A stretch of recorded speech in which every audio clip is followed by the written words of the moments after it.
দেখছো নি আবুটারে এতক্ষণে নিশ্চয় চিনে গেছো যে মাইয়াটাকে। বাবু রে বাবু, 11 বছরে গোটা বাংলাদেশে যে টেনশনে রাখলি রে বোন। এই 11 বছর বয়সে তো 11 নামটাও আমরা শিখিনো। 11 বছর বয়সে আমরা খেলতাম রস কস সিঙ্গারা বুলবুলি মুস্তাক। 11 বছর বয়সে মিনিমাম 11 বার আমার প্যান্টের সেন্ট এইটা ঘন্টা ঘন্টার লোকে আটকাই গেছে কই। আর 11 বছর বয়সে পুরো বাংলাদেশে বোন তুই টেনশনে রাখলি, আর এখন তুই ধরা খাই বলতেছস যে কি তুই ভালো আছস, তুই সুস্থ আছস, অথচ আমাদেরকে বানাই ফেলছিলি অসুস্থ।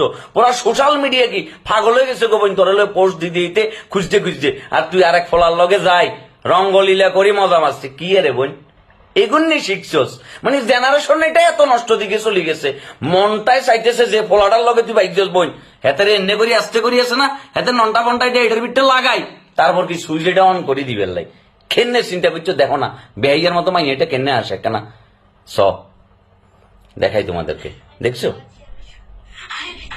চিন্তা করছো নি অবস্থা মনে। হ্যাঁ আরে বোন, মানে এই জেনারেশনটা যে কোথায় চলে গেছে।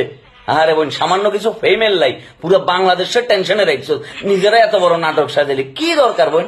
যে বয়সে তোর পড়াশোনা করিবার কথা, খেলাধুলা করিবার কথা, ওই বয়সে তুই খোলা লই গেছস গই কাম করিবার লাই। হ্যাঁ বোন, তুই যে 18 বছর হই, তুই আরো কি খেলা দেখাবি? এই টেনশনে পুরো বাংলাদেশ এখন চিন্তিত। লজ্জা শতানের বাচ্চারা।